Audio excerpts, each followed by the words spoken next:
Hello বন্ধুরা, আমি অনির্বাণ, তোমাদের friendly gardener and welcome back to another video. তো বন্ধুরা, আজকে কিন্তু সেই ভিডিওটা হবে যেই ভিডিওটার জন্য তোমরা অধীর আগ্রহে অনেক দিন ধরে বসে আছো। একদম ঠিক তোমরা ধরে নিয়েছো। আজকে কিন্তু আমরা কথা বলবো জবা গাছের পার্ট থ্রি। তার কারণ হচ্ছে আমরা এর আগে জবা গাছে মাটি বানানো দেখেছি, জবা গাছের ডাল কাটিং করে দেখেছি। আজকে আমরা দেখব কিন্তু জবা গাছের মানে অন্যতম একটা গুরুত্বপূর্ণ জিনিস, সেটা হচ্ছে শিকড় কাটা প্লাস গাছের রিপোর্টিং। এই দুটো জিনিসই আমরা আজকে দেখে নেবো। এর মাঝখানে আমি যদিও তোমাদের একটা জবা গাছের ভিডিও দিয়েছিলাম, যেখানে শিকড় না কেটে মাটি না পাল্টে কী করে একটা গাছকে তোমরা পরিচর্যা করবে সেটাও তোমাদের কিন্তু আমি শিখিয়ে দিয়েছি। তো আজকে একদম গতানুগতিক পদ্ধতিতে একটা জবা গাছ কী করে রুট কাটতে হয়, কী করে রিপোর্টিং করতে হয়, সেটাই তোমাদের দেখাবো। আজকে ভিডিওটা মন দিয়ে দেখো। ভিডিওটা অনেক ছোট ছোট জিনিস আছে যেগুলো যদি মিস করো তোমাদের কিন্তু গাছ করতে পরে গিয়ে অসুবিধা হতে পারে। ঠিক আছে, তো চলো আজকে আর শুরুতে বেশি কথা বলছি না, কারণ আজকে ভিডিওতে আছে অনেক কিছু। তাহলে আজকে ভিডিওটা শুরু করা যাক। তো বন্ধুরা, সামনে যে জবা গাছটা দেখতে পাচ্ছ আর গাছের গ্রোথ কীরকম এসছে সেটাও তোমরা নিশ্চয়ই লক্ষ্য করছো। ঠিক আছে, একদম গাছের সুন্দর গ্রোথ আছে, কোনো অসুবিধা নেই, পাতা একদম ভরে গেছে। এই গাছটা কিন্তু আমার আগের ভিডিওতে যেভাবে কাটিং করতে তোমাদের বলেছিলাম সেভাবে কাটিং করা। তো এবার যেটা হবে সেটা হচ্ছে গাছের শিকড় কাটা, যেটা মানে আমি মনে করি যে কোনো গরমের গাছের সব থেকে একটা ভাইটাল জিনিস, একটা গুরুত্বপূর্ণ জিনিস। শিকড় কেটে রিপোর্ট করা যদি প্রতি বছর একবার করে যায়, অবশ্যই গাছ বুঝে, তাহলে তোমাদের গাছে গ্রোথ যেমন বাড়বে, প্লাস গাছে কিন্তু আসবে প্রচুর ফুল। যত নতুন রুট সিস্টেম তৈরি হবে, যত নতুন শিকড়ের জালিকা তৈরি হবে, তত কিন্তু একটা গাছের গ্রোথ ডেভেলপমেন্ট তত বেশি হবে। এবার দেখো আমি কীভাবে গাছটাকে কাটিং করছি, মানে রুট কাটিং করছি, আর তারপর গাছটার কী ব্যবস্থা করছি। প্রথমে দেখতে হচ্ছে গাছটাকে আমি শুইয়ে দিয়েছি। শুইয়ে এবার আমি টপ থেকে গাছটাকে আমি বার করে নেবো। ঠিক আছে, দেখো যদি তোমাদের মানে রুট বাউন্ড একদম পুরো টাইট রুট বাউন্ড হয়ে যায়, ঠিক আছে, তাহলে কিন্তু গাছটা টানলেই এরকমভাবে বেরিয়ে আসবে। দেখো টপ থেকে বেরিয়ে গেছে, টপটা সাইডে রাখছি, এর কাজ একটু পরে হবে। তো এই হচ্ছে আমার গাছে দেখতেই পাচ্ছ কীরকম রুট বাউন্ড হয়েছে। ঠিক আছে, একটু দেখাই তোমাদের, দেখো বিশাল ভারী হয়ে গেছে। তো এবার আমি এটাকে কাটবো। ঠিক আছে, অনেকে অনেক কিছু মানে বলছে, দেখছি কেউ কেউ বলছে আপনার জীবনে যত সমস্যা আছে সব কেটে ফেলে দিন, মেরে ফেলে দিন, ধুমধাম করে কাটুন। ঠিক আছে, অনেক কিছু বলছে, কিন্তু ওরকম ধুমধাম করে কাটলে গাছটাও কিন্তু ধুমধাম হয়ে যাবে। সবসময় গাছ বুঝে কিন্তু কাটতে হবে। ঠিক আছে, উল্টো পাল্টা রুট কেটে ফেললে গাছও কিন্তু ধুমধাম হয়ে যাবে। তো এরকম একটা চওড়া কোনো খুরপি নেই বা যা তোমাদের কাছে আছে সেটা নিয়ে প্রথমে আমরা নিচের পোর্শন থেকে কাটবো। কখনো এরকমভাবে উপর দিয়ে আমি কাটবো না, এরকম নিচের পোর্শন এরকমভাবে খুরপি ধরলাম, ধরে এরকম করে দেখো পুরো যেন কেক কাটে সেইভাবে কিন্তু আমরা এই জবা গাছটাকে কেটে নেব। ঠিক আছে, এই হয়ে গেল আমার নিচের পোর্শনটা কাটা।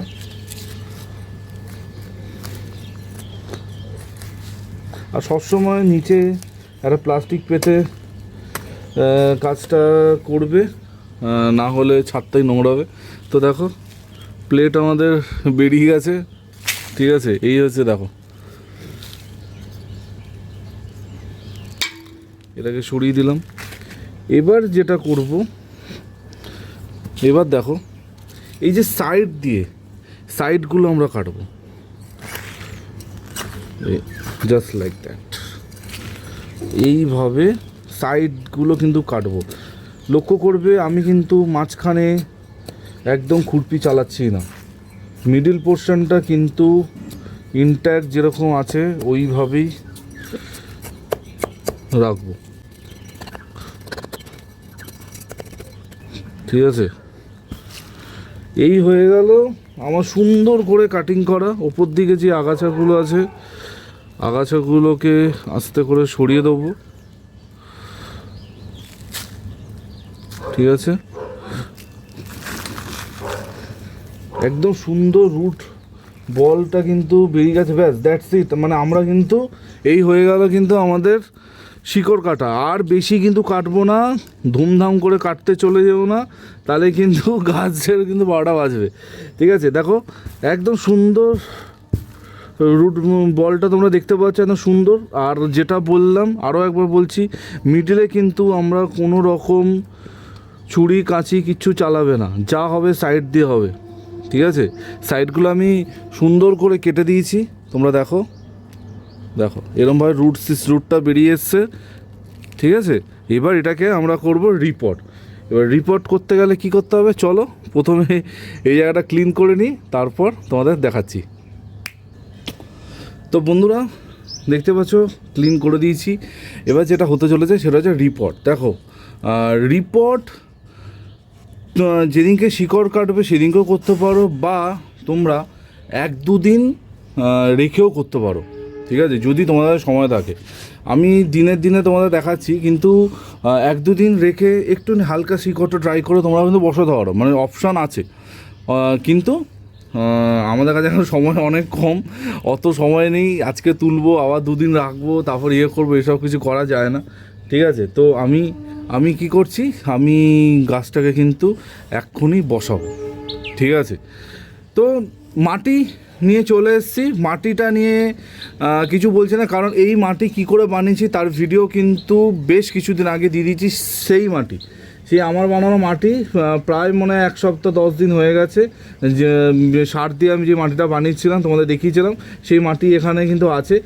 আর দেখো আরেকটা এখানে তোমাদের অপশান আছে, যদি তোমাদের দেখো মনে হচ্ছে বা আমার কাছে মাটি নেই, বানাতে পারিনি, কি করব, তাহলে যেই মাটিটা তুমি জবা গাছ থেকে বেরোনোর সময় বেরোলো সেটাকেই চেলে তার সাথে মিক্স খাবার, ভার্মি কম্পোস্ট, গোবর সার মিশিয়ে মাটি বানিয়ে আবার গাছ বসিয়ে দিতে পারো, কোনো অসুবিধা নেই, ঠিক আছে।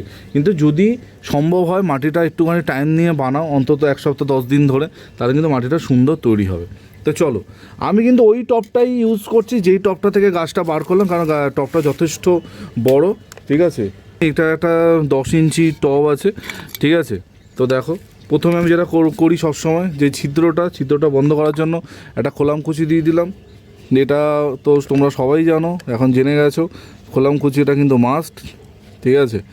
এরপর আমি যেটা করব সেটা হচ্ছে কিছু নুড়ি পাথর ড্রেনেজের জন্য, ঠিক আছে।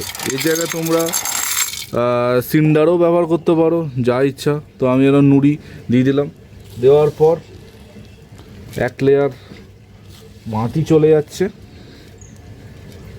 ঠিক আছে। এবার আমি আমাদের গাছটা দেখে নেব, গাছ যেন সবসময় টবের ভেতরে থাকে। অনেকে কি গন্ডগোলটা করে, প্রথমে মাটি এত বেশি তোমরা দিয়ে ফেলো, ফলে কী হয়, গাছটা উঠে এরকম টবের ওপরে চলে আসে, শিকড়টা উপরে আসে, এটা যেন না হয়। গাছ যেন টবের ভেতরে থাকে, ভালো করে বুঝে সেইভাবে মাটিটা লেয়ারটা দেবে, ঠিক আছে। আমি দেখতে পাচ্ছি আমার একদম গাছটা ঠিক আছে, একদম মিডিল অবধি আছে। এবার আমি কি করব, বাকি যেই মাটিটা আছে সেই মাটিটা আমি দিয়ে দেবো। যখনই মাটি ভরবে, আমি বলেছি এরকমভাবে আঙুল ঢুকিয়ে চেপে চেপে ভরবে, ঠিক আছে। এইগুলো কিন্তু বেসিক জিনিস, এইগুলো কিন্তু ভুল করা যাবে না, ঠিক আছে। দেখো এরকমভাবে চেপে এরমভাবে টপটা নাড়িয়ে এরমভাবে করবে, ঠিক আছে। দেখো অলমোস্ট আমার মাটি ভরা হয়ে গেছে। এবার অনেকে আমাকে জিজ্ঞেস করে একটা জিনিস, অনির্বাণ গাছ বসানো কতদিন পর খাবার দেবো। আমি জানি কিছু কিছু বন্ধুরা আছে যাদের গাছকে খাবার দিতে খুব ভালো লাগে, মানে কিছু হোক না হোক গাছকে আমি খাবার দেবো।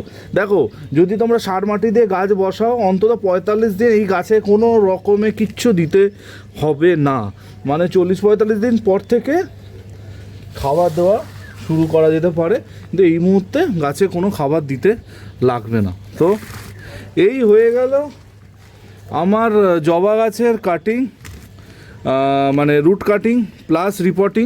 এবার যেটা করব, ফার্স্ট যে জলটা গাছে দেবো, বুঝে গেছো একদম ঠিক, হিউমিক অ্যাসিড গোলা জল আমরা ফার্স্ট দেবো, দিয়ে আমরা 1-2 দিন একটুখানি সেমিশেড জায়গায় রাখবো, একটু হালকা ছাওয়া পড়ে যায় 10টা-11টার পর, সেখানে রাখবো 1-2 দিন, তারপর ডাইরেক্ট সানলাইটে দিয়ে দেবে, কোনো অসুবিধা কিন্তু হবে না, ঠিক আছে।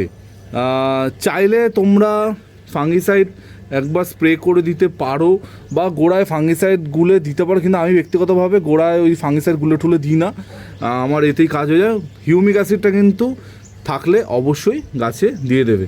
যদি এই অবধি কোনো জায়গায় কোনো অসুবিধা হয়েছে তোমাদের, বুঝতে কোথাও পারোনি, নির্দ্বিধায় কমেন্ট করো, আর আমার ফোন নাম্বার তো তোমাদের সবার কাছে আছে, যদি মনে হয় কথা বলে নেবে, কথা বলতে পারো। তো বন্ধুরা, কেমন লাগলো আজকে ভিডিওটা? একদম ধরে তোমাদের দেখিয়ে দিলাম জবা গাছ, একদম আমি মনে করি এটা একদম বেসিক জিনিস, যেটা প্রতিটা বন্ধু জানা উচিত, একটা জবা গাছ কী করে কাটিং করে রিপোর্ট করতে হয়, রুট কাটতে হয় কী করে। আর এই সেম পদ্ধতিতে তোমরা বেলি, জুই, টগর, রঙ্গন, অ্যালামন্ডা যাবতীয় গাছের শিকড় কেটে তোমরা কিন্তু বসাতে পারো, একদম সেম পদ্ধতিতে, আর কিন্তু অন্য কিচ্ছু নেই, ঠিক আছে। মাটি আগেই বানানো দেখিয়ে দিয়েছি, যারা দেখোনি ওপরে আই বাটনে দিয়ে রাখলাম, বা আমার ভিডিওতে একটু স্ক্রল ডাউন করলে তোমরা কিন্তু কী করে মাটি বানিয়েছিলাম সেই ভিডিও পেয়ে যাবে। এরপরে যদি তোমাদের মনে কোনো রকম প্রশ্ন থাকে অবশ্যই করো। আর একটা জিনিস তোমাদের বলবো, গাছটা যখন টবের মধ্যে প্রতিস্থাপন করছো তখন দেখবে যেন, যেটা আমি ভিডিওর মধ্যে বললাম, মানে টপ থেকে যেন বেরিয়ে না আসে। বেরিয়ে আসলে কী হবে, যখন তোমরা জল ঢালবে জলটা কিন্তু বাইরে পড়বে, সবসময় যেন হাফ আঙ্গুল মতো ডেপথ যেন ফাঁকা থাকে জল দেওয়ার জন্য। এটা কিন্তু অনেকে গন্ডগোল করো, বেসিক্যালি যারা নতুন বাগান করছো তারা এটা বুঝতে পারো না। অন্তত দেখবে হাফ আঙ্গুল মতো জায়গা ফাঁকা আছে টবের ভেতরে, যেখানে তোমরা জলটা দিতে পারবে। বোঝা গেছে? এই একটা জিনিস মাথায় রেখো, আর কোনো অসুবিধা নেই। প্রথম থেকে শেষ পর্যন্ত যারা মন দিয়ে ভিডিওটা দেখবে স্কিপ না করে, আশা করছি তাদের মনে কোনো প্রশ্ন উকি ঝুঁকি মারবে না। আর যদি প্রশ্ন উকি ঝুঁকি মারে, যদি তোমাদের চোখের সামনে মনে হয় একটু কুয়াশা, কী করতে হবে তোমরা জানো, অনির্বাণের সাথে যোগাযোগ করতে হবে, কমেন্ট সেকশানে কমেন্ট করতে পারো, প্রতিটা কমেন্টে উত্তর দেওয়া হবে। আর যদি আমার সাথে ব্যক্তিগতভাবে কথা বলতে চাও যে কোনো ব্যাপারে, তাহলে অবশ্যই আমার ফোন নাম্বার সবার কাছে আছে, না থাকলে এই যে আমার একমাত্র নাম্বার, এটাই আমার কলিং নাম্বার, এটাই আমার হোয়াটসঅ্যাপ নাম্বার, যোগাযোগ করতে পারো। কিন্তু ফোনে যদি কথা বলতে হয় তাহলে সকাল 10টা থেকে রাত 8টা অবধি আমার ফোন অন থাকে, এর মধ্যে তোমরা কথা বলতে পারো, ঠিক আছে। তো এই বলে আছে ভিডিওটা এখানে এন্ড করছি। কালকে ঠিক সকাল 11টায় অনির্বাণ আবার চলে আসবে একটা নতুন ভিডিওর সাথে। টিল দেন সবাই ভালো থেকো আর সুবিধা থেকো, ততক্ষণের জন্য বাই বাই।